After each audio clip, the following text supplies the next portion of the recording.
651번째 책 소개입니다. 책에서 일부 내용을 발췌하여 소개드립니다. 기회가 되시면 책을 꼭 읽어보시기 바랍니다. 본 영상은 타입캐스트의 AI성으로 녹화하였습니다. 책 제목 유대인의 밥상머리 자녀교육법. 저자 이대희. 출판일 2016년 1월 20일. 상상빌더 한 줄 요약. 밥상머리 자녀교육을 알자. 책 소개. 이것이 바로 한국형 밥상머리 자녀교육이다. 유대인의 밥상머리 자녀교육법은 인간 교육의 기본이 무너지고 있는 시점에서 다시 올바른 인성을 회복하자는 절실함을 담았다. 특히 밥상머리 교육에 대한 생각과 아울러 구체적인 실천 매뉴얼을 제시하면서 실제적으로 가정에서 밥상머리 자녀교육을 실천하는 데 중점을 두고 집필되었다. 현재 사회적으로 밥상머리 자녀교육에 대한 필요성은 절감하고 있지만 구체적인 실천 매뉴얼은 부족한 시점에서 이 책은 밥상머리 자녀교육에 대한 동기부여와 더불어 각 가정에서 맞춤형으로서 밥상머리 교육을 실천하는 데 많은 도움을 줄 것으로 기대한다. 저자 소개. 저자 이대희. 이대희는 유대인의 밥상머리를 연구하기 위해 현지 이스라엘과 정통 유대인 마을 및 미국의 유대인 공동체를 방문하여 안식일과 회당 예배, 탈무드 토론 공부에 직접 참여한 경험을 토대로 15년 넘게 가정에서 밥상머리를 실천해오고 있다. 밥상머리와 유대인 자녀교육법이란 주제로 자벌드, 강서교육청, 송파도서관, 비상교육 등에서 초청 강연과 롯데백화점 문화센터 전국 35여 개 지점 순회 강연을 실시하였다. MBN 자기개발 특강, 한국의 가정과 자녀를 살리는 예즈덤 교육과 한국형 밥상머리를 전파하고 있다. 장로회 신학대학교에서 목회학 석사와 연세대학교에서 신학 석사과정, 에스라 성경대학원에서 성경학 박사과정을 이수하였다. 서울 장신대 신학과 교수와 겸임교수를 역임했으며 현재 극동방송에서 탈무드를 삶에 적용하는 리빙 크리스천을 진행 중이며 예즈덤 영재교육원장 꿈을 주는 교회 담임 목사로 활동 중이다. 책에서 얻은 내용. 행복한 가정과 위대한 인물은 밥상머리에서 만들어진다. 노벨상 수상자의 30%를 배출한 유대인들에게 온 가족이 함께하는 식사는 감사의 기도로 시작되는데 자녀들은 자연스럽게 밥상머리에서 전통을 접하게 되고 또한 감사하는 마음을 갖게 된다. 유대인은 밥상에서 어떤 잘못이 있어도 절대 아이를 혼내는 법이 없다. 꾸짖을 일이 있으면 식사 이후로 미루는데 유대인 부모들은 밥상머리에서 가족과 나누는 대화를 가장 소중하게 생각하기 때문이다. 한국은 전통적인 사회체제의 붕괴가 가속화되어 핵가족화를 초래하게 되었으며 한편으로 주 5일제 근무제가 시행되면서부터 가정에서의 자녀 교육뿐만 아니라 인성교육조차 제대로 이루어지지 않고 있는 실정이다. 더구나 우리의 지나친 교육열과 학력지상주의가 만연해지면서부터 자녀와 부모와의 대화가 점차 줄어들면서 서로 대화하며 소통할 수 있는 기회는 점차 박탈되어 가고 있다. 본서는 이러한 문제에 대한 근본적인 해결책을 모색함과 동시에 그 대책의 일환으로 필자가 경험했던 유대인의 밥상머리 자녀교육을 한국적인 상황에 알맞게 재해석함은 물론 학부모와 교육계의 밥상머리를 통한 자녀교육을 재정립할 수 있는 기회를 부여하고자 이 책을 기획하게 되었다. 가족밥상머리는 온 가족이 함께 모여 식사를 하면서 대화를 통해 가족 간의 소통의 창을 마련하는 공간이며 자녀에게 인성을 확장시키는 효율적인 시간이다. 최고의 자녀교육은 가족밥상머리가 답이다. 오늘날 대한민국은 경제력이 세계 15위 수준으로 매우 높아졌음에도 불구하고 아이러니하게 행복지수는 최하위 수준이다. 행복하기 위해서 일함에도 정작 행복하지 않은 것이 우리의 현실이다. 하루하루를 열심히 사는데도 정작 당신은 행복합니까? 하고 물으면 자신 있게 대답을 하지 못하는 경우가 많다. 쉬지 않고 열심히 일하여 이제는 이룰 만큼 이루었고 가질 만큼 가졌고 누릴 만큼 누리고 있음에 그 대답은 시원치 않다. 그것은 행복의 요소가 빠졌기 때문이다. 행복은 거창한 것이 아닌 소박한 데서 온다. 행복은 멀리 있는 것이 아닌 가까운 곳에 있다. 특별한 사람만 누리는 것이 아닌 모두가 함께 견누릴 수 있어야 진짜 행복이다. 이러한 행복을 얻을 수 있는 한 가지 비결은 밥상머리다. 이 책의 내용은 필자의 가정에서 15년 넘게 밥상머리 자녀교육을 실천해온 경험을 토대로 정리한 산물이다. 밥상머리를 통하여 성인으로 장성한 두 자식을 길러놓은 시점에 와서 지금까지 고민했던 문제와 자녀교육에 관하여 독자들과 함께 얘기를 나누고자 하는 것은 우리의 교육 환경이나 현실이 너무도 참혹하기 때문이다. 사람을 행복하게 하는 궁극적인 것은 과연 무엇일까? 그것은 바로 사람, 밥, 대화이다. 이것들은 사람이 살아가는 곳이라면 어디서나 꼭 필요한 요소다. 이 중에 어느 하나라도 빠지면 안 된다. 좋은 사람과 맛있는 음식을 먹으면서 친밀한 대화로 소통할 수 있다면 거기에 행복이 존재하기 마련이다. 여기서 중요한 것은 사람과 나누는 대화다. 여기에 음식은 윤활유와 같은 역할을 한다.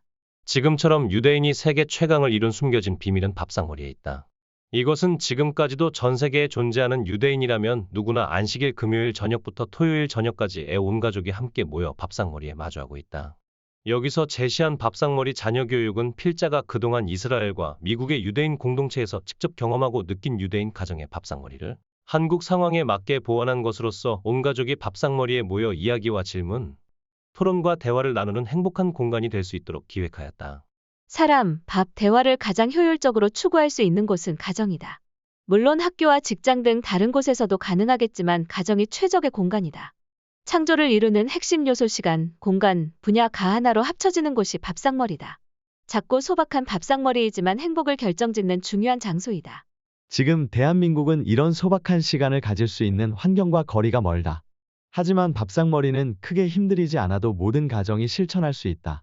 누구나 쉽게 추구할 수 있는 간단한 밥상머리이지만 그 효과는 정말로 위대하다.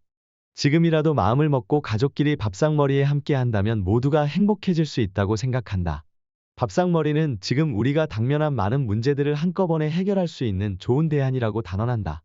본서에서는 누구나 쉽게 접근할 수 있는 밥상머리 실천 매뉴얼을 제시하였으며 그동안 필자가 실천해온 밥상머리 경험을 개괄적으로 정리하였다. 필자도 조금 더 일찍 밥상머리를 실천했으면 얼마나 좋았을까?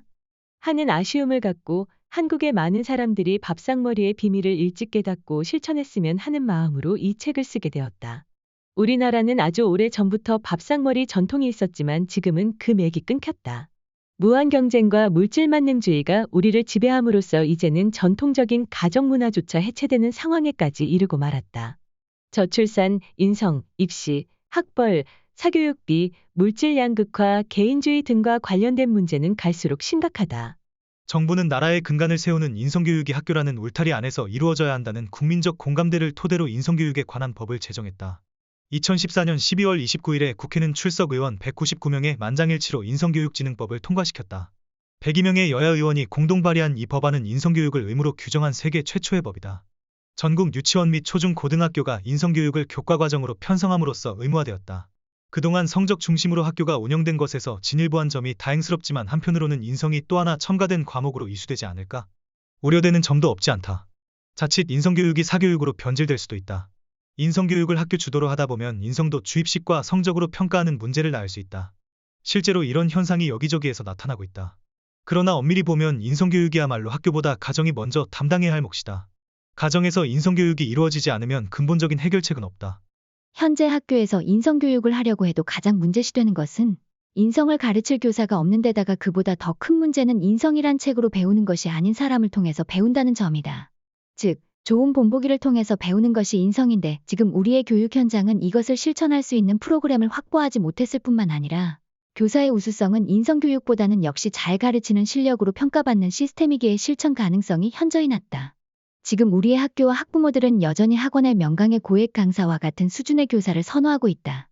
진정한 인성교육이 제대로 이루어지려면 교육 시스템이나 교과서보다 더 중요한 것은 교사의 자질임을 깨달아야 한다. 그런데 인성을 담당하는 교사가 하루아침에 육성되지는 않는다.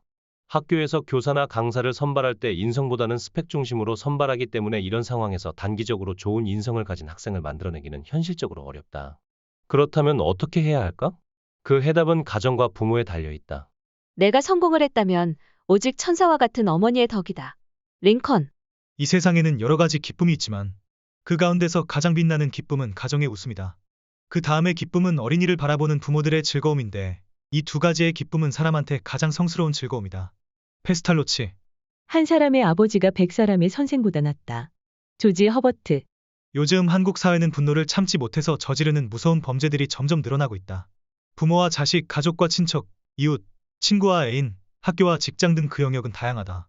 그것은 모두 공부가 아닌 인성의 부재에서 기인된 문제이다. 인성교육의 해답은 가정에 있다. 자녀의 인성은 부모에 의해서 결정된다고 해도 과언이 아니다. 이것을 해결하지 않고는 우리에게 인성교육의 미래는 없다.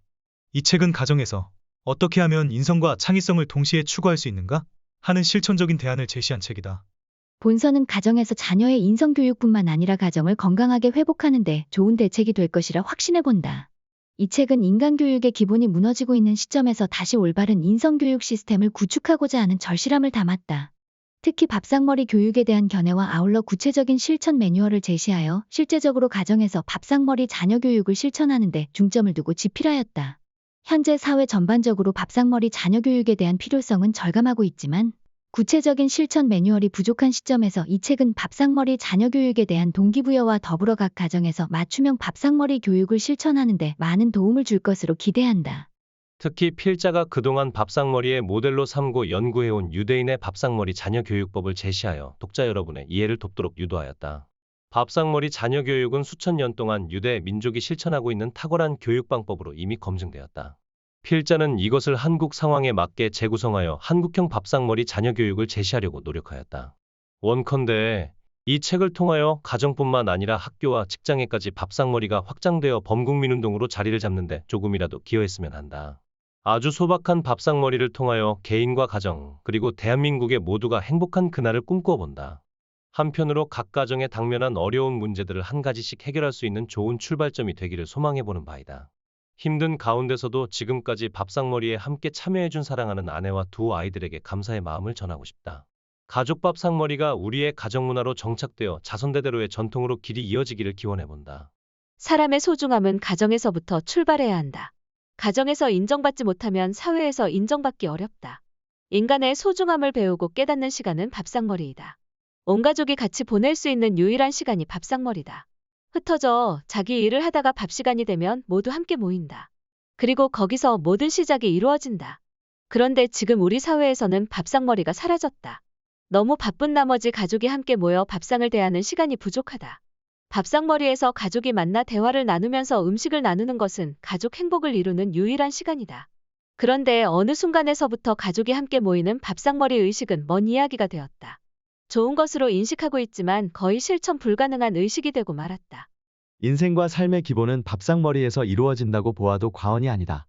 밥상머리는 인간의 기본을 배우는 훌륭한 장소다. 밥상머리는 단순히 밥을 먹는 시간이 아니다. 밥을 먹으면서 우리는 많은 것을 배우고 서로 대화를 나누며 인간의 총체적인 것을 배우고 터득한다. 부모로부터 가정의 역사와 인격을 전수받는 시간이다. 가족이 만나는 시간을 지속적으로 갖는다는 것은 요즘처럼 바쁜 현대 생활에서는 현실적으로 어렵다. 따로 가정교육을 실시하는 시간을 가지는 것 또한 만만치 않다. 그러나 밥상머리 시간을 갖는 것은 의지만 있다면 얼마든지 실천이 가능하다. 가장 오래된 밥상머리 자녀 교육. 아이들은 어른들이 하는 말과 행동을 그대로 따라 배운다. 부모가 자녀에게 해줄 수 있는 효과적인 가정교육은 밥상머리에서 좋은 모범을 보여주는 일이다. 이것은 우리 모두가 추구해야 할 최고의 사교육이다. 국가가 밥상머리를 실천하는 가정에 지원금을 주면서 제도적으로 가정교육의 장으로 자리 잡게 하는 것도 한 방법이 될 수 있다. 모든 시작은 밥상머리에서 출발하라. 지금부터라도 각 가정이 가정의 날을 갖도록 적극 도와야 한다. 우리는 아직까지 그 누구도 침범할 수 없는 유일한 가족만의 시간이 부족하다는 점이 슬프다. 가정의 날을 통하여 우리 가족은 왕이 되고 내가 주인공이 되는 순간을 경험하게 될 것이다. 누구도 이 시간을 지배하거나 빼앗을 수 없다는 점에서 자유를 경험하는 아주 특별한 시간이다. 아울러 누구에게 이끌려지는 것이 아닌 주도적인 삶을 산다는 점에서 행복한 날을 맞이하게 되는 것이다. 시간을 정복할 수 있는 능력을 갖게 한다는 점에서 의미가 있다. 우리는 어쩌면 늘 다른 사람에 의해서 살아간다고 해도 과언이 아니다. 많은 사람들이 나만의 독자적인 자유 시간을 갖지 못하고 평생을 산다. 하지만 이런 시간을 통하여 잠시 동안이나마 주변의 물질 세계의 지배에서 벗어나 온전한 자유의 시간을 만끽하게 된다. 그동안 우리를 지배했던 핸드폰과 인터넷, 일과 친구들에서 잠시 벗어나 가족과 휴식 시간을 갖는 것은 인간성을 회복한다는 점에서도 의미가 있다. 이런 시간은 늘 새로움을 경험하게 한다. 이런 삶의 매듭이 없으면 인생의 수고로움은 계속 진행된다.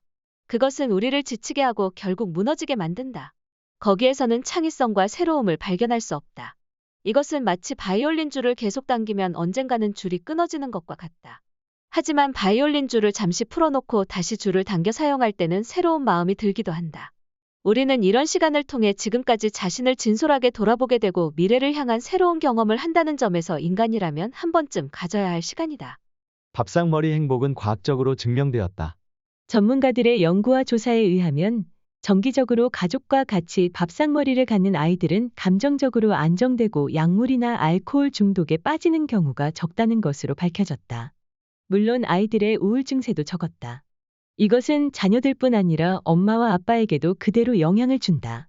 가족과 같이 식사하는 아이들은 비만과 편식을 하는 비율도 적었다. 특히 취학전 아이들을 조사해보니까 밥상머리를 가정에서 정기적으로 가진 아이는 읽기 능력이 그렇지 못한 아이들과 비교했을 때 훨씬 높았다. 미국 하버드 교육대학원 연구팀이 구어 능력 평가 점수가 높았던 아이들을 대상으로 조사했는데 2,000개의 단어 중에서 부모가 아이에게 책을 읽어주면서 배운 것은 143개 불과했다. 생활 속에 터득한 많은 단어들은 모두 밥상머리에서 부모들과 대화를 나누면서 터득한 것들임을 밝혀냈다. 책 읽기보다 밥상머리 교육이 얼마나 중요한지를 보여주는 사례다. 가족과 함께 모여 식사를 하는 것은 밥상뿐 아니라 그 시간을 통하여 가족과 유대감을 돈독하게 하고 가족 인성이 자연스럽게 길러지는 효과가 있다. 이것은 앞으로 사회생활을 하는데 큰 힘이 된다. 생각해보라. 매주 하루만이라도 정기적으로 가족과 같이 밥상머리를 갖는 가정과 그렇지 못한 가정의 차이는 실로 엄청나다. 이렇게 소중한 자녀 교육의 가치를 잃어버리고 학원으로 전전하는 수많은 수험생들을 생각하면 마음이 아프다. 자녀에게 가장 중요한 10대의 시기를 가정의 울타리 밖에서 보내는 것은 인생에서 엄청난 마이너스가 된다. 이것은 가장 중요한 가치를 놓치고 있는 셈이다. 국가적으로 큰 손실이다. 진정 행복한 대한민국이 되기 위해서는 하루빨리 국가와 사회가 이 부분에 대한 원만한 해결책을 마련하기 위해 심각하게 고민해 보아야 한다.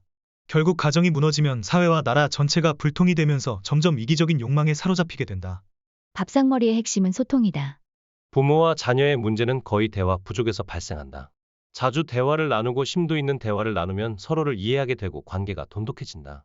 의미 없는 일방적 대화보다는 상호 대화가 깊게 오가면 비록 시간이 많지 않아도 마음으로 서로 통하는 기회가 저절로 마련된다.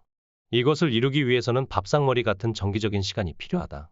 온 가족이 함께 만나는 횟수와 시간이 늘어나면 날수록 가족 모두를 행복하게 만든다. 물질이 부족해도 대화를 나눌 수 있다면 거기서 행복이 찾아온다. 사람과 대화가 통하지 않는 것처럼 답답한 일은 없다. 아무리 힘든 일이 있어도 가족 간의 대화가 잘 통하고 자주 대화를 나누다 보면 어려운 문제도 잘 이겨나갈 수 있다. 점차 부부의 이혼율도 높아지는데 그것은 대화 단절에서 생기는 것이다. 대부분의 이혼 사유를 살펴보면 그렇게 이혼할 내용이 아닌데 이혼을 한다. 그것은 평소에 대화를 나누지 못하다 보니 서로 오해가 생겨나고 상대방을 받아들이기 어렵게 되면서 갈등이 심화되어 결국은 이혼으로 가게 된다. 생활 습관이 되어야 할 밥상머리. 가족끼리 밥상머리를 마련하기 위해서 가장 우선적인 것은 시간이다. 온 가족이 동참할 수 있는 시간을 정하는 것이 가장 어렵다. 이것은 가족과의 약속이다. 친구와 시간 약속을 하는 것처럼 정기적으로 가정의 날에 만나는 시간을 정하는 일이 먼저다. 밥상머리가 어릴 때부터 가정의 문화로 정착이 되면 가장 좋겠지만 이것이 안 된 가정은 지금부터라도 이러한 시간을 비정기적이라도 갖는다면 가정은 조금씩 달라질 것이다. 가장 좋은 것은 어릴 때부터 아이들과 부모가 함께하는 가정의 날을 정하여 지키는 일이다. 공부 잘하는 아이와 공부를 잘하지 못하는 아이의 차이점은 무엇일까? 그것은 간단하다. 공부하는 습관과 태도에서 결정된다. 사실 머리가 좋고 나쁜 것은 그리 문제가 안 된다. 공부하려는 의지와 생활 습관이 중요하다. 공부 잘하는 학생들은 날마다 정해진 시간과 장소에서 정해진 분량의 공부를 꾸준하게 실천하는 것이 습관화되어 있다. 어떤 일이 있어도 정해진 공부 시간을 지키는 것이 중요하다. 하지만 공부를 잘하지 못하는 학생들은 생각날 때 벼락치기 공부를 한다. 시험에 닥쳐야 공부를 한다. 그리고 평소에는 마음껏 논다. 이렇게 되면 공부한 것도 잊어버리고 머리에 남지 않는다. 시험을 위해서 공부하는 셈이다. 하지만 공부를 잘하는 학생은 공부를 즐기면서 할 뿐더러 공부가 곧 생활이다. 부모가 어릴 때부터 공부를 습관화시켜주면 아이는 부모에 의지하지 않고도 자기주도적으로 공부를 잘하게 된다. 밥상머리 실천을 위한 10가지 지침. 1. 일주일에 한 번 이상 가정의 날을 정하고 함께 식사를 한다. 2. 정해진 장소에서 정해진 시간에 함께 모여 식사를 한다. 3. 가족이 함께 식사를 준비하고 함께 먹고 함께 뒷정리까지 한다. 4. 대화를 방해하는 TV는 끄고 핸드폰, 인터넷, 전화는 나중에 한다. 5. 서로 대화를 나눌 수 있도록 밥은 되도록 천천히 먹는다. 6. 사소한 일상의 이야기를 서로 나눈다. 7. 지시나 부정적인 말을 피하고 공감하는 말이나 칭찬과 축복의 말을 많이 한다. 8. 서로 대화를 나눌 때 대화를 독점하지 않는다. 9. 상대방의 말에 끝까지 경청의 자세를 가진다. 10. 행복하고 즐거운 가족 식사가 될 수 있도록 서로 노력한다. 멈춤을 실천하기 위한 제안. 우리나라의 청소년 스마트폰 보유수를 보면 64%가 된다. 우리나라 여성가족부가 2013년 인터넷 스마트폰 이용 습관 전수조사 결과를 분석한 결과 초중고생의 스마트폰 중독률이 17.9%로 조사됐다. 고등학생 4명 중 1명이 스마트폰에 중독된 것으로 나타났다. 이는 인터넷 중독률의 3배가 넘는다. 초등학생의 스마트폰 중독률은 3.7%, 중학생은 19.8%, 고등학생은 23.2%로 나타나 학년이 높아질수록 중독률이 높았다. 일상생활에서 심각한 장애를 보이면서 금단 증상이 나타나는 위험 사용자군은 중독자의 7에서 8% 수준이었다. 성별로는 여학생의 비율이 61.1%로 남학생에 비해 높았다. 특히 위험 사용자군의 경우를 보면 남학생이 25.8%, 여학생은 74.1%로 3배 가까이 차이가 났다. 이것은 사람보다 기계에 더 의존한다는 점에서 문제가 심각하다. 세상에서 사람보다 소중한 것은 없다. 그 중에서 지금 함께하고 있는 가족은 가장 소중한 존재다. 밥상머리를 실천하는데 장애물은 멈춤을 결단하지 못하는 일이다. 디지털 시대에 누리는 것들을 뒤로 하고 아날로그 시대를 잠시 경험하는 것은 삶의 본질을 찾는 중요한 시간이다. 모든 주변의 것들을 일시 정지하고 가족과 같이 조용한 시간을 가져보자. 거기서 모든 문제는 자연적으로 풀리게 된다. 우리 주변에 감싸고 있는 수많은 비본질적인 것을 잠시 뒤로 미루도록 하자. 그러면 인생의 목적과 방향을 잃은 우리 모습을 되찾게 해줄 것이다. 가족 건강 밥상을 위한 실천 사항. 1. 아침 식사는 거르지 않고 꼭 먹게 하라. 아침 식사를 거르면 체온이 떨어진다. 그렇게 되면 뇌활동이 둔해진다. 아침밥은 뇌활동이 활발해지도록 돕는 준비 작업과 같다. 아침 식사를 하지 않으면 부신피질 호르몬이 분비되지 않아 신체의 리듬이 깨진다. 아침을 거르는 학생들은 패스트푸드, 탄산음료 등 정크푸드 중심의 불균형한 식생활을 하는 비율이 높다. 영양소가 부족해 비만을 초래하고 학습 의욕을 떨어지게 만드는 요인이 된다. 2. 기억력과 집중력을 높여주는 좋은 음식을 먹여라. 아침 식탁에 각종 비타민과 칼슘, 철분 등 뇌 건강에 좋은 영양소가 포함된 음식을 내놓는다. 자녀들의 기억력을 향상시키고 집중력을 높이는 데 도움이 되는 음식은 레시틴과 콜린을 많이 함유한 콩류 식품이 대표적이다. 머리를 맑게 하는 칼륨이 풍부한 사과와 바나나도 빠지지 않도록 하며 뇌 손상을 막기 위해 필요한 항산화제인 비타민 E가 다량 함유된 호두, 잣, 땅콩 등의 견과류를 즐겨 먹도록 하자. 3. 자녀에게 편식하지 않게 하라. 자녀에게 절대로 편식을 허용하지 마라. 만일 아이가 좋아하는 음식만 먹겠다고 고집을 부리고 밥을 먹지 않으면 오히려 좋아하는 음식을 절대 식탁에 올려놓지 말아야 한다. 골고루 음식을 먹어야 한다는 원칙을 지키도록 지도하고 그것은 어릴 때부터 습관화하도록 훈련하는 것이 필요하다. 만약 아이가 말을 듣지 않고 자기 고집대로 하고자 하면 아예 음식을 주지 않고 굶겨라. 몇 끼 굶는다고 문제가 생기지 않는다. 부모가 마음을 강하게 먹고 몇 번 시도하면 그때부터 아이는 음식을 제대로 먹게 된다. 아이는 훈련하기 나름이다. 한국 부모들은 편식을 하든 말든 밥을 먹지 않는 아이가 안쓰럽다며 해달라는 음식을 무조건 해주는 경우가 많은데 그것은 아이를 잘못 키우는 원인을 제공하는 것이다. 4. 밥은 가족과 같이 제 시간에 먹게 하라. 가족 밥상머리를 통해 가족 식사 시간을 정해서 그때 식사하도록 한다. 밥을 먹지 않겠다고 하면 먹지 않게 하라. 제 시간에 먹지 않으면 그날 식사는 없음을 주지시켜라. 이렇게 훈련하면 아이들이 식사 시간을 지키게 된다. 혼자 먹거나 나중에 간식 등을 주면서 배를 채우는 일이 없도록 하라. 아이가 안쓰러워 간식을 나중에 주게 되면 아이는 더 말을 듣지 않고 자기 고집대로 행동하기 마련이다. 식생활 10계명. 다음의 식생활 10계명만 잘 지켜도 가족 건강은 물론 자신의 건강도 얼마든지 보장할 수 있다. 1. 감사하며 먹는다. 2. 골고루 먹는다. 3. 싱겁게 먹는다. 4. 천천히 꼭꼭 씹어 먹는다. 5. 적게 먹고 안 남긴다. 6. 채식을 늘린다. 7. 유기농산물을 애용한다. 8. 우리 고유의 발효식품을 즐긴다. 9. 화학조미료를 안 쓴다. 10. 패스트푸드와 가공식품을 피한다. 밥상머리 실천 지침 10가지. 가정에서 밥상머리를 실시할 때 가족 구성원 모두의 시간 엄수와 협조가 전제되지 않으면 지속하기가 어려우므로 참여의식을 갖도록 하자. 1. 일주일에 2번 이상 가족 식사의 날을 실천합니다. 2. 정해진 장소에서 정해진 시간에 함께 모여 식사합니다. 3. 가족이 함께 식사 준비하고 함께 먹고 함께 정리합니다. 4. TV는 끄고 전화는 나중에 합니다. 5. 대화를 할 수 있도록 천천히 먹습니다. 6. 하루 일과를 서로 나눕니다. 7. 어떻게 하면 좋을까? 식에 열린 질문을 던집니다. 8. 부정적인 말을 피하고 공감과 칭찬을 많이 합니다. 9. 아이의 말을 중간에 끊지 말고 끝까지 경청합니다. 10. 서로 행복하고 즐거운 가족 식사가 되도록 노력합니다. 긍정적인 말로 용기와 힘을 북돋우자. 밥상머리에서 서로 축복 기도문과 좋은 글을 읽어주며 시작하면 좋다. 아니면 한마디씩 축복해주는 말을 해줄 수도 있다. 사람에게 축복은 많이 할수록 좋다. 축복하는 만큼 축복받게 된다. 특히 가족 간에 서로 복을 빌어주면 가족 간에 좋은 관계를 갖게 하는 요인이 된다. 축복하는 것도 습관이다. 마음속으로 생각만 가지고 있으면 되지 하면서 축복의 말을 아끼는 경우가 있는데 그렇지 않다. 좋은 말은 자주 할수록 좋다.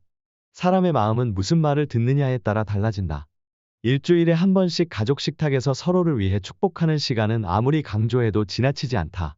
축복해주는 것이 하나의 생활 습관으로 자리 잡으면 좋은 가족 문화로 자리 잡게 될 것이다. 밥상머리에서 서로 축복하는 부모의 한마디 축복의 말이 자녀에게 큰 힘이 되고 꿈을 갖게 한다. 또한 자녀가 부모에게 축복하는 말 역시 부모에게 큰 힘과 위로가 된다. 서로가 이런 축복의 말을 하고 산다면 가족은 저절로 행복해질 것이다. 사실 서로 축복의 말을 하고 싶어도 축복을 할 수 있는 공간과 장소, 시간이 없는 경우가 대부분이다. 설령 사람이 만난다고 해도 대뜸 축복의 말을 하기란 쉽지 않다. 하지만 밥상머리 시간을 따로 갖는다면 이런 시간을 통해 서로를 축복하는 말을 어색하지 않게 할 수 있다. 이런 점에서 밥상머리 축복의 시간은 가족을 행복하게 할 뿐 아니라 이웃도 행복하게 하는 행복충전소다. 감사의 밥상을 만드는 법. 주일마다 감사의 밥상머리를 갖는 것은 감사라는 예방주사를 맞는 것과 같다. 그것은 인생의 어려움과 시련을 만났을 때 다른 사람보다 빨리 이겨내는 힘을 제공한다. 평소에 이런 감사의 주사를 많이 맞아둔다면 인생의 예방주사를 맞는 것과도 같다. 감사한다고 해도 그것이 마법처럼 문제가 당장 풀리지 않을 수 있다. 하지만 생각이 열려져 생각지 않는 지혜가 떠올라 언젠가는 그 문제를 해결하는 힘을 얻을 수 있다. 감사밥상을 통하여 우리는 감사의 태도를 배우게 된다. 감사하는 태도를 통해 우리 가족은 더욱더 좋은 가족으로 거듭나게 된다. 다른 사람과의 관계에서도 깊은 생각을 하면서 감사의 조건을 찾게 되고 긍정적인 자세로 일과 사람을 대하게 된다. 이런 감사의 습관은 변화를 이끌어내는 원동력이 된다. 따라서 자녀들의 인성교육은 감사의 밥상을 통하여 저절로 이루어진다. 당장 효과가 없을지라도 이런 감사밥상에 시간을 갖다 보면 생각과 마음의 영역이 커지게 되고 인생과 사물을 보는 안목이 넓어지게 될 것이다. 행복은 불평을 하느냐 아니면 감사를 하느냐의 차이일 뿐이다. 감사하는 방법은 너무 큰 것부터 찾으려 하지 말고 작고 소소한 일상의 일에서 감사하는 법을 훈련하는 것이 좋다. 음식을 다 먹고 밥상머리에서 온 가족이 감사합니다. 라고 말하게 하는 것도 한 방법이다. 감사라는 말은 많이 할수록 좋다. 자녀들이 밥상에서 음식 투정을 하는 것은 이런 감사를 배우지 못했기 때문이다. 음식 투정을 하면 소화가 안 되고 뇌에 좋지 않는 영향을 미쳐 음식을 먹어도 몸에서 좋게 받아들이지 않게 된다. 감사함을 표현하고 음식을 먹으면 음식이 훨씬 맛있다. 물을 컵에 따라 놓고 물에게 사랑해, 감사해 하고 말하면 물의 결정체가 변화되어 미네랄이 풍부한 물로 변한다는 연구 결과처럼 음식에 감사하고 먹으면 훨씬 우리의 건강에 좋게 작용된다. 평소에도 감사하는 마음과 생각을 말로 표현하는 것이 중요하다. 처음에는 잘 안 되지만 감사의 말을 자주 하게 되면 어느새 축복받는 사람이 된다. 말은 행동을 움직이는 원동력이다. 언어학자들은 똑같은 말을 10,000번 정도 반복하면 현실로 이루어진다고 말한다. 말이 입안에 있을 때는 내가 말을 지배하지만 말이 밖으로 나오면 말이 나를 지배하게 된다. 말은 우리의 생각을 만드는 틀이다. 나의 생각을 무엇으로 만들 수 있는가? 말로써 가능하다. 물론 말은 생각에서 나오지만 반대로 말로써 생각을 만들어내기도 한다. 이것은 서로 하나이기에 서로 영향을 주고받는다. 어떤 말을 하는가에 따라 우리의 마음과 생각이 달라진다. 감사의 말을 하면 할수록 좋다. 그것은 부메랑과 같은 효과가 있다. 감사는 언젠가 뜻하지 않는 성공과 행복을 불러들인다. 오늘도 밥상머리를 감사밥상으로 만들어보자. 그리고 감사밥상을 통하여 우리 가정을 감사의 가정으로 키워나가자. 어떤 상황에서도 모든 일에 감사하는 가정의 변화는 행복의 첫 단추가 될 것이다. 밥상머리에서 즐겁게 하는 퀴즈 게임. 밥상머리를 즐겁게 하는 한 방법은 퀴즈 시간을 활용하는 것이다. 퀴즈는 시중에 있는 책이나 인터넷을 참조하면 좋은 자료들을 많이 얻을 수 있다. 퀴즈는 간단한 질문으로 하는 퀴즈도 있지만 놀이와 게임을 통해 하는 퀴즈도 있다. 이런 것을 적절하게 배분하여 밥상머리에서 활용하면 밥상머리가 즐거워진다. 유머 퀴즈, 낱말 퀴즈, 말잇기 퀴즈, 스무고개 퀴즈, 난센스 퀴즈 등 다양한 퀴즈를 모아서 매주 밥상머리 시간에 서로 나누면 생각을 맑게 하고 가족 간의 공동체 의식을 심어주는데 매우 효과적이다. 유대인은 밥상머리에서 퀴즈를 많이 출제한다. 심지어 보물찾기도 한다. 집안의 보물을 숨겨두고 그것을 찾는 시간을 갖는다. 유대인의 밥상머리는 밥만 먹는 시간이 아닌 작은 학교와 같다. 대화와 놀이, 퀴즈가 어우러져 이루어지는 종합적인 교육의 현장이다. 퀴즈 중에 가능하면 고품격의 퀴즈를 준비하여 함께 풀어보도록 하자. 특히 인생의 가치와 진리를 깨닫게 하는 퀴즈는 많은 것을 생각하게 한다. 퀴즈의 답이 늘 하나만 있는 것은 아니다. 여러 개의 답이 나올 수 있다. 다양한 측면에서 답을 찾고 생각해보는 시간을 갖도록 하라. 어떤 경우에는 엉뚱한 대답이 나오면서 그것이 가장 현명한 정답이 될 수도 있다. 대화를 잘하기 위한 지침. 1. 무거운 주제보다 사소하고 일상적인 주제를 중심으로 대화하라. 2. 상대방에게 배우는 마음으로 대화를 나눠라. 3. 먼저 경청하라. 4. 적절하게 침묵하라. 그래야 생각할 수 있는 시간과 상대방이 말할 수 있는 기회를 얻는다. 5.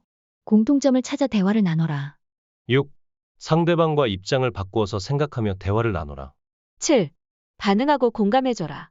8. 부정적인 이야기보다 긍정적인 이야기를 나누어라. 9. 상대방을 존중하는 마음을 갖고 대화하라. 10. 상대방의 말에 집중하라. 11. 한 번에 길게 말하지 말고 짧게 자주 말하라. 12. 격려하고 용기를 주며 칭찬해 주어라. 13. 수직적, 일방적 대화가 아닌 수평적, 상호적 대화를 나눠라. 14. 쓸데없이 논쟁하지 마라. 설사 이겨도 손해다. 15. 섣부른 판단을 하지 말고 일단 보류하라. 16. 질문으로 대화를 이끌어가라. 17. 말보다 태도가 먼저다. 인성에 미치는 두 가지 요소. 인성에 가장 큰 영향을 미치는 요소는 두 가지가 있다. 첫 번째는 가정에서 신뢰를 전제로 나누는 인격적인 대화다.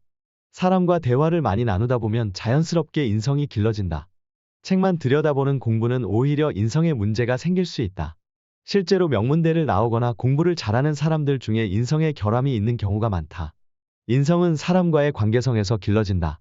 그러나 우리 학생들을 보면 책 공부에만 집중한다. 가정, 학교, 도서관 등 어디를 가든지 혼자 공부하는 양상이다. 친구와 교사, 부모가 같이 만나 대화하면서 공부하는 모습을 찾아보기가 어렵다. 인성은 책이 아닌 사람을 통해서 길러진다. 가장 좋은 인성교육은 좋은 롤 모델을 만나서 그와 교제를 나누면 가장 좋다. 학교에서 좋은 교사를 만나 그와 대화를 나누게 되면 자연스럽게 선생님의 인성을 담게 된다. 인성교과서는 책이 아닌 사람이다. 우리가 본받을 만한 좋은 교사나 위인들을 통해 그런 사람을 담고자 하는 노력 그 자체가 중요하다. 두 번째는 인성에 영향을 주는 부모의 인성 수준이다. 자녀는 부모를, 학생은 교사를 넘어서기 어렵다. 부모의 인성이 자녀들의 인성을 거의 결정한다고 해도 과언이 아니다. 부모의 학력 수준은 자녀의 인성에 거의 영향을 미치지 않는다는 조사가 있다.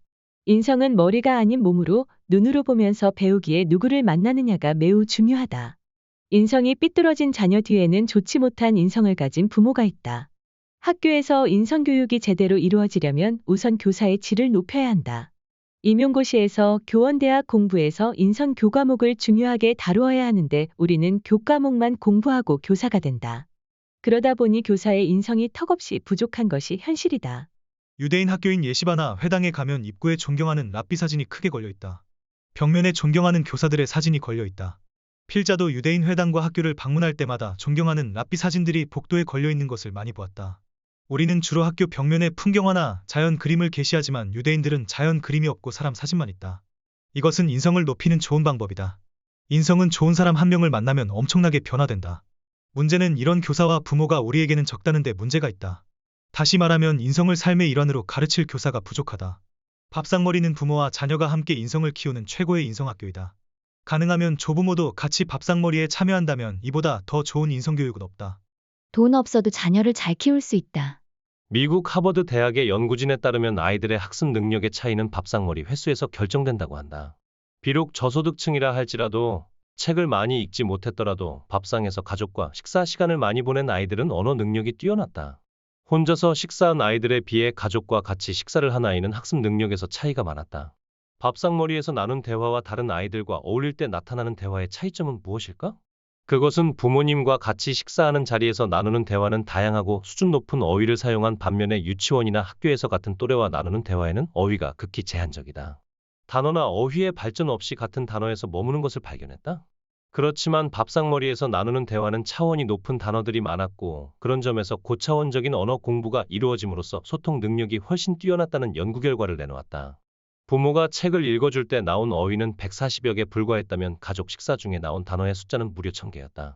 이것은 기존의 책을 많이 읽고 또 읽어주는 독서에 집중한 공부법보다 8배 정도 높다. 혼자서 책을 읽는 것보다 많은 사람들과 같이 대화를 나누는 사람에게 어휘력이 높다는 점은 밥상머리가 미치는 효과가 어느 정도인지 잘 보여준다. 이것을 통해 우리는 한 가지 중요한 결론을 얻을 수 있다. 그것은 가난한 가족이나 머리가 좋지 않은 아이라 할지라도 가족이 함께 정기적으로 밥상머리에 모여 대화를 나눈다면 그 자체로 놀라운 교육을 하고 있는 셈이다. 그렇다면 누구나 비싼 사교육에 의존하지 않아도 가족 밥상머리만 지속적으로 실천한다면 충분히 학습 능력과 언어력을 키울 수 있다. 얼마나 희망적인가? 돈 없이도 자기 자녀를 잘 키울 수 있는 길이 밥상머리에 있다. 학원을 보내지 않아도 가정에서 밥상머리 시간만 잘 활용하면 얼마든지 가능하다. 인생 성공의 비결은 소통이다. 사람과 사람 관계에서 말이 통하지 않는 것처럼 불편한 것은 없다. 사람은 혼자 살 수 없는 존재다. 서로 의지하면서 살아갈 때 비로소 인간이 된다. 성적과 스펙보다 중요한 것은 소통 능력이다. 얼마나 사람과 소통을 잘하는가에 따라 인생의 성공이 결정된다. 소통의 뜻은 막히지 않고 서로 뜻이 잘 통한다는 의미다. 서로 뜻이 통하여 오해가 없는 것을 말한다. 인생을 살면서 느끼는 것은 관계의 소중함이다. 행복은 관계가 좋을 때 생긴다. 부모와 자녀, 부부, 동료, 친구 등 모든 것은 관계를 통해서 이루어진다. 이러한 관계는 소통에서 결정된다고 해도 과언이 아니다. 소통하는 법을 모르면 관계는 악화된다. 요즘 우리나라에서는 가정과 학교에서 폭력이 심각하다고 한다. 문제는 부모, 교사, 친구와 제대로 소통하지 못하는 것에 원인이 있다. 소통은 타인을 이해하는 마음에서 시작된다. 상대방의 상황과 마음을 헤아리는 공감 능력이 부족하면 소통이 잘 안 된다.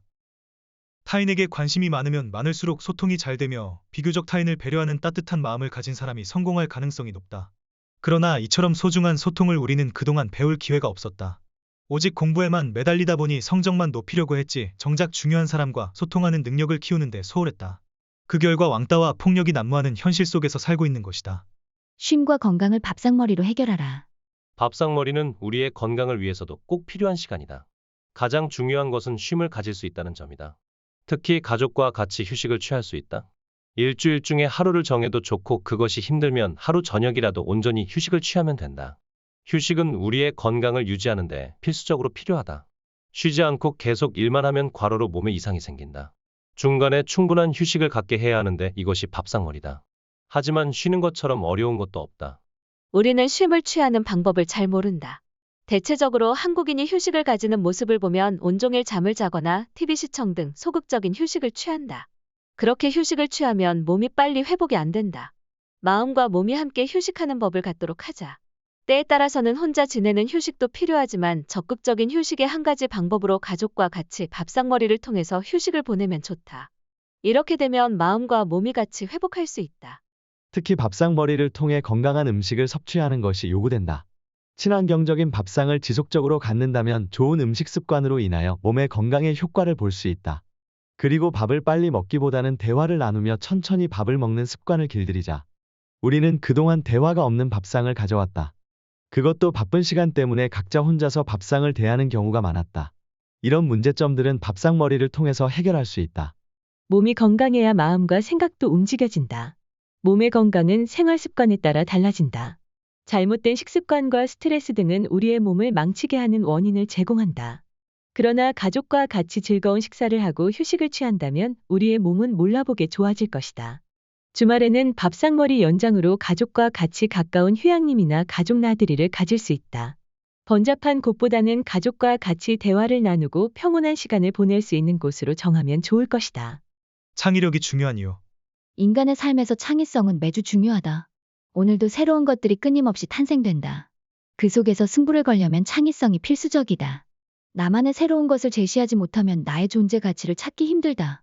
현대 사회는 창의성이 주도한다. 창의성을 가진 사람에 의해서 역사가 움직여진다고 해도 과언이 아니다. 창의성이란 새롭고 가치 있는 사고를 하거나 물건을 생성할 수 있는 능력을 말한다. 물론 기발하고 새로운 아이디어라고 모두 그것이 창의성이 되는 것은 아니다. 거기에는 선한 가치가 있어야 한다. 그렇지 못하고 남에게 피해를 주는 것은 아무리 기발해도 창의성이라 말할 수 없다. 창의는 상상을 통하여 이루어지지만 발견된 것이 현실화될 때 창의라 말한다. 우리가 상상하는 것을 구체적으로 실천에까지 이르게 하는 것이 진정한 의미에서 창의다. 창의력은 서로 연결할 때 생긴다. 창의성은 서로 다른 것들이 연결되면서 이루어진다. 물건과 물건, 사람과 사람이 연결될 때 제3안이 나오는데 그것이 곧 창의력이다. 기존에 없던 것이 새롭게 생겨난다. 시간과 공간, 분야의 세 가지가 서로 결합하면 거기서 새로운 창조가 나온다. 결합이 되기 위해서는 다양성이 필요하다. 똑같은 것으로는 창의성을 발휘하기 어렵다. 다양한 여러 가지를 서로 결합하면 생각하지 못한 새로운 것을 얻을 수 있다.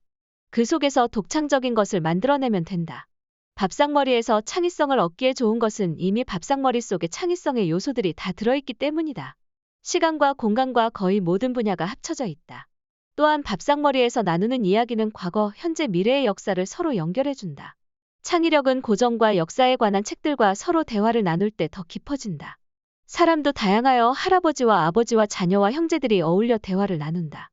이렇게 하면 세대 간의 통합이 이루어지고 거기서 독창적인 생각을 하게 된다. 가끔씩 초대하는 명사들과의 만남은 또 다른 창의성을 꿈꾸게 한다. 특히 밥상머리에서 이루어지는 대화는 각자 다른 생각을 하나로 연결해주는 역할을 한다.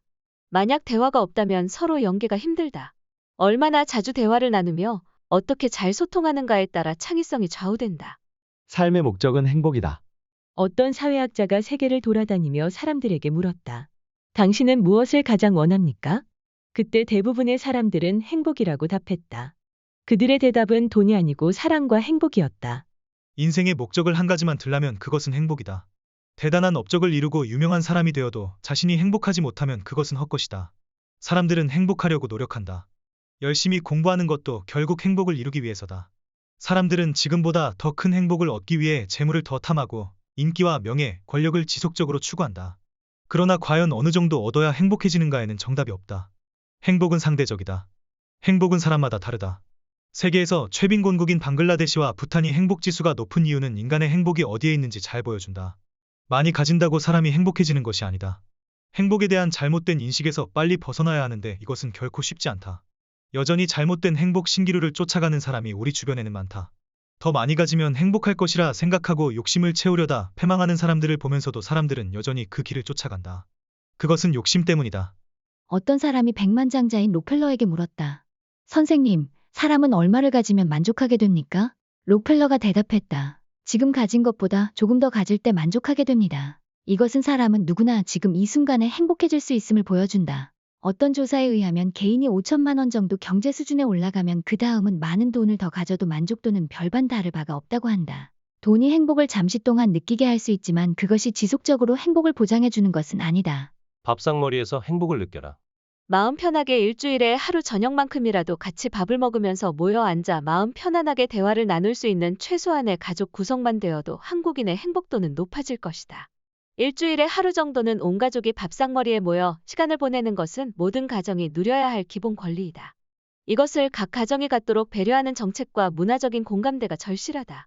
밥상머리는 인간의 행복을 누리게 하는 평범하면서도 특별한 대안이다. 이것은 조금만 마음을 먹으면 가정에서 누구나 실천할 수 있다. 밥상머리를 통하여 마음의 안정과 평안을 얻을 수 있다. 가족들과 함께하는 시간을 가지면 개인의 행복도뿐 아니라 가족 구성원 모두의 행복도는 자연히 높아진다. 앞에 소개된 밥상머리의 순서와 내용들은 모두 행복도를 높게 하는 것들이다. 문제는 이것을 어떻게 실천하며 생활화할 수 있는가? 이다. 인간은 가정으로 돌아오면 누구나 행복감을 느낀다. 가족들과 이야기와 대화를 나누고 아울러 마시는 건강밥상을 나눌 수 있다면 이보다 더 좋은 행복의 비결은 없다. 가족 간의 소통이 잘 이루어지고 마음과 생각을 나눌 수 있다면 이것은 모든 것을 치유하는 위대한 힘이 될 것이다. 일주일 동안 지친 학교와 직장 생활에서 해방감을 누릴 수 있는 시간이다. 이런 시간을 갖지 못하고 일과 공부에 파묻혀 지내다 보니 점점 불행해지는 것이다. 행복하기 위해서 시작한 일이 오히려 나를 불행하게 만들고 있다. 사실 인간은 일을 위해서 휴식을 취하는 것이 아니라 쉼을 위해서 일한다. 그럼에도 평생 휴식다운 휴식을 취하지 못하고 평생 일만 하다 죽는다면 얼마나 불행한 일인가.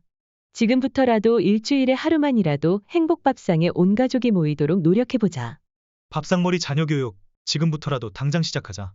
한국 사회는 이제 어느 정도 주 5일 근무제가 정착하여 주말은 거의 휴일이나 다름없다. 이런 점에서 필자가 제시하는 밥상머리는 현실적인 대안 프로그램으로서 효과적인 역할을 할 것으로 기대해본다. 지금까지 본서에서는 밥상머리의 필요성과 실천 방법들을 소개했다. 또 밥상머리가 주는 자녀교육 효과까지 제시했다. 정작 중요한 문제는 이것을 어떻게 한국 가정에서 자녀들과 같이 실천하느냐에 달려 있다. 유대인은 수천 년 동안 민족 문화로 자리를 잡아 밥상머리를 하지 않으면 오히려 유대인의 정체성에까지 의문을 제기할 정도로 고유한 전통으로 자리를 잡았지만 우리나라에서는 실행하기 어려운 것이 현실이었다. 필자가 밥상머리 자녀 교육을 실천한 지 어언 15년이 흘렀다. 당시에 밥상머리를 실천하는 가정은 주변에서 찾아보기 어려웠다. 그런데 15년이 지난 지금도 여전히 필자의 주변에 밥상머리를 실천하는 사람을 발견하기가 어렵다. 필자가 밥상머리의 필요성을 강조하고 소개할 때 듣는 사람들은 모두 공감한다. 하지만 현실적인 벽에 부닥쳐 실천을 하지 못하고 있는 실정이다. 이것은 밥상머리를 일주일에 한 번이라도 시간을 내어서 실천하는 것이 그렇게 만만한 것이 아님을 보여주는 대목이다. 밥상머리를 실천하는데 가장 어려운 걸림돌은 무엇일까? 그것은 온 가족이 시간을 내는 일이다. 각자 다른 삶의 여건이나 환경으로 인해 온 가족이 시간을 맞추기가 어렵다. 금요일과 주일의 하루를 선택하면 되지만 이것 또한 쉽지 않다. 그것은 아직 생활 습관으로 정착되지 않은 것이 가장 큰 이유다. 몇 번은 할 수 있지만 지속하는 일은 더 어렵다. 이것이 가정에 자리 잡으려면 문화로 정착되어야 하는데 그렇게 되기까지는 단번에 이루어지지 않는다. 국가와 학교, 신문과 뉴스 등에서 밥상머리 교육에 대한 필요성을 강조하지만 그것을 정작 실천하는 가정은 그리 많지 않다. 그것은 그만큼 새로운 습관을 갖는데 어려움이 초래된다는 것을 의미한다. 어떻게 하면 밥상머리 실천이 가능할까? 일단 주말에 시간을 내는 데부터 출발해보자. 처음에는 밥상머리에 온 가족이 모여 식사하는 시간을 갖는 것으로 몇 개월만이라도 실천해보자. 그리고 조금씩 밥상머리 과정을 늘려가면 누구든지 가능하리라 본다. 짧은 시간이라도 일단 쉬운 방법을 택하여 3개월, 6개월, 1년 단위로 지속하는 데 초점을 맞추고 실천하는 것이 중요하다. 그렇게 하다 보면 어떤 가정에서도 위대한 밥상머리가 탄생될 수 있다. 그리스의 철학자인 소크라테스가 제자들에게 이렇게 말했다. 오늘 우리는 세상에서 가장 쉬우면서도 가장 어려운 일에 대해 이야기해보겠다. 모두들 어깨를 최대한 앞으로 향해 흔들어 보아라. 그리고 그 다음엔 다시 최대한 뒤로 흔들어 보아라. 소크라테스는 시범을 보이며 계속해서 말했다. 오늘부터 매일 이렇게 300번씩만 행하라. 모두들 할 수 있겠는가? 모든 제자들은 웃었다. 이렇게 간단한 일을 하는 것인데 무엇이 어려울 것이 있겠는가? 그때 소크라테스가 말했다. 웃지 말라. 세상에서 가장 어려운 일은 가장 쉬운 일을 지속적으로 하는 일이다. 한 가지 일이라도 지속적으로 잘 해내는 사람이 성공할 수 있다. 한 달 후 소크라테스가 제자들에게 물었다. 매일 어깨를 300번씩 흔들고 있는 사람이 있는가? 제자들 가운데 90%가 자랑스러운 듯이 손을 들었다. 다시 한 달이 지나 소크라테스가 같은 질문을 했다. 이번에는 80%가 손을 들었다. 1년이 지나자 소크라테스는 제자들을 향해 물었다. 가장 쉬운 어깨 흔들기 운동을 아직도 지속적으로 하고 있는 사람이 있는가? 이때 단 한 사람만이 손을 들었다. 그가 바로 훗날 소크라테스를 이은 철학가 플라톤이었다. 가장 어려운 일은 가장 쉬운 일을 계속 지속하는 일이다. 일단 쉽게 시작하라. 그리고 지속하라. 그러다 보면 어느 날 가족의 습관이 되어 당신의 가정과 자녀를 살리는 축복이 될 수 있다. 이것저것 생각하면서 우물쭈물하다가 보면 아이들은 성인이 되고 결혼하여 어느새 가정을 이루어 분가하게 된다. 그렇게 되면 하고 싶어도 실천할 수 없게 된다. 시간은 금방 흘러간다. 더 이상 머뭇거리지 말고 지금 당장 시작하라. 이왕이면 어릴 때가 좋지만 이미 시간이 지났다면 지금부터라도 시작하자.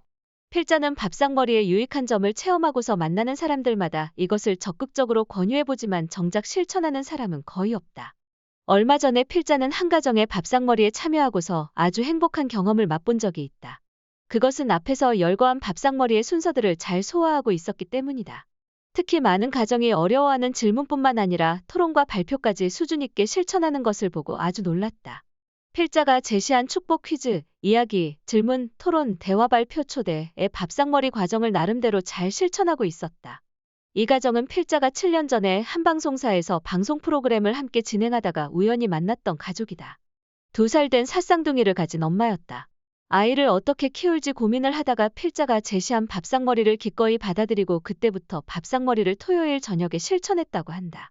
물론 필자가 방문하여 할 수 있도록 이따금씩 도와주었다. 그 이후 7년이 지난 지금까지 그 가정은 밥상머리를 실행하고 있었다. 지금은 쌍둥이들이 자라 초등학교 2학년이 되었다. 물론 여기까지 오는데 우여곡절도 많았다. 중간에 그만두기도 하면서 지금까지 지속해온 것을 생각하면 감사한 일이다. 일단 아빠의 바쁜 직장일로 시간을 내기가 가장 어려웠다. 그럼에도 이것의 중요성을 알고 꾸준히 실천하면서 달려온 부부에게 박수를 보내고 싶다. 앞으로도 밥상머리를 지속적으로 실천하여 많은 가정에 자신감을 심어주는 모델이 되길 소원해본다. 필자와 더불어 초등학생 2학년의 어린 아이들이 무려 2시간 가까이 스피드 퀴즈, 스무고개, 이야기, 질문과 토론, 대화와 발표까지 자발적이면서도 즐겁게 소화해내는 모습은 어떤 사교육과 공교육에서도 얻을 수 없는 살아있는 자녀교육의 현장이었다. 여기에 신앙적인 면까지 더하여 찬양과 더불어 기도하고 축복하는 모습은 그야말로 금상첨화의 시간이었다. 이것을 지속적으로 발전시켜 한국 교육의 희망이 되었으면 하는 바람이 앞선다. 대문호 윌리엄 셰익스피어는 강력한 이유는 강력한 행동을 낳는다. 고 말했다. 정말 밥상머리를 가정에서 실천하고 싶은가? 그럼에도 불구하고 생각처럼 잘 안 된다면 왜 밥상머리를 해야 하는가? 앞에 글을 읽으면서 다시 한번 밥상머리를 해야 하는 구체적인 이유를 찾아보자. 먼저 부부가 같이 책을 읽고 밥상머리가 왜 필요한지에 대하여 대화와 토론을 가져보자. 그러다 보면 우리 가정에 알맞는 방법이 탄생될 것이다. 한국의 10대가 생각보다 심각하다. 그들은 한국의 미래다. 특히 인터넷과 스마트폰 발달로 인하여 스마트폰과 인터넷 중독, 성적 스트레스, 자살률, 우울증이 최고다. 반면에 행복도는 최악이다. 이들을 어떻게 구할 수 있을까? 미국도 이와 비슷한 상황에서 10대를 위한 가장 좋은 예방접종이란 슬로건이 있었는데 미국 주정부는 9월 넷째 월요일을 가족의 날로 정해 저녁을 함께 하라고 장려했다. 2001년부터 수십 개 주가 가족 식사 운동을 벌였는데 2009년에는 주당 5에서 10회의 가족 식사를 하는 10대가 60% 정도에 이르렀다고 한다. 얼마나 가족과 같이 식사하는 것이 힘들면 이렇게 1년에 한 번 가족의 날을 슬로건으로 정해야 했을까? 안타까운 생각도 들지만 그 효과가 좋은 것만은 분명하다. 한국 사회도 점차 가족과 같이 식사하는 시간이 줄어들고 있다. 매일 가족과 같이 식사하는 것이 당연한 일이지만 그것조차 어려운 상황에서 매주마다 하루만이라도 시간을 정해서 실시하는 것은 의미 있다. 우리나라에서도 밥상머리의 필요성을 인식하여 매주 수요일 저녁을 가족의 날로 정해서 캠페인을 벌이고 있지만 현실성이 떨어져 아직 실천에 이르지 못하고 있는 실정이다. 필자가 제안하는 날은 토요일과 일요일의 하루 저녁이다. 아직 수요일은 현실적으로 가족이 함께하는 시간을 갖기는 많은 걸림돌이 있다. 일단 아빠의 직장과 자녀들의 학원이 그런 시간을 충족하기에는 아직 한국 상황이 만만하지가 않은 실정에 놓여 있다. 하지만 주말은 주 5일 근무제가 정착되고 있는 상황에서 가족의 날로 삼기에 안성맞춤이다. 본서에서 제안하는 밥상머리도 주말을 염두에 두고 집필했다. 물론 유대인들이 매주 금요일 저녁 6시에 갖는 안식일과도 맥을 같이 한다. 현재는 가족과 공부, 인성과 창의성을 함께 해결할 수 있는 가장 좋은 방안은 전 국민이 밥상머리를 가족들과 함께하는 것이다. 아주 간단하게 누구나 실천할 수 있지만 오랫동안 습관화되지 않음으로 인해 어려운 일이 될 수도 있을 것이다. 밥상머리의 중요성을 온 가족이 인식하였다면 지금이라도 당장 실천이 가능하다고 본다. 이것을 위해서는 밥상머리 운동본부와 같은 사회단체가 필요하다고 생각한다. 서로 격려하고 밥상머리에 대한 효율적인 방법을 서로 공유하고 발전적인 방안을 찾아 하루빨리 한국인의 문화로 자리를 잡도록 많은 사람들이 동참했으면 좋겠다. 우리 가정의 문화로 자리 잡아 자손대대로 물려주는 아름다운 전통이 되면 보물보다 귀한 것을 얻게 되는 것이다. 지금 당장 시작해보자. 필자가 지금까지 실천하고 생각해본 결과 밥상머리처럼 쉽게 그리고 즐겁게 지속적으로 할 수 있는 자녀 교육은 없다. 한국 대부분의 자녀들은 가정보다 학교와 학원에 있는 시간이 더 많다. 진정한 교육은 가정에서 이루어진다. 그리고 밥을 먹는 가운데 통합적인 교육이 이루어진다. 우리는 이미 최고의 가정이란 학교를 가지고 있다. 가정만한 명문학교가 있을까? 지금이라도 밥상머리를 통하여 모두가 부러워하는 위대한 홈스쿨을 만들어보자. 행복한 밥상머리가 전국민적으로 자리를 잡는 그날을 염원해 보면서 작은 것부터 하나씩 실천해 나가길 소망해 본다. 지금까지 상상빌더였습니다. 감사합니다.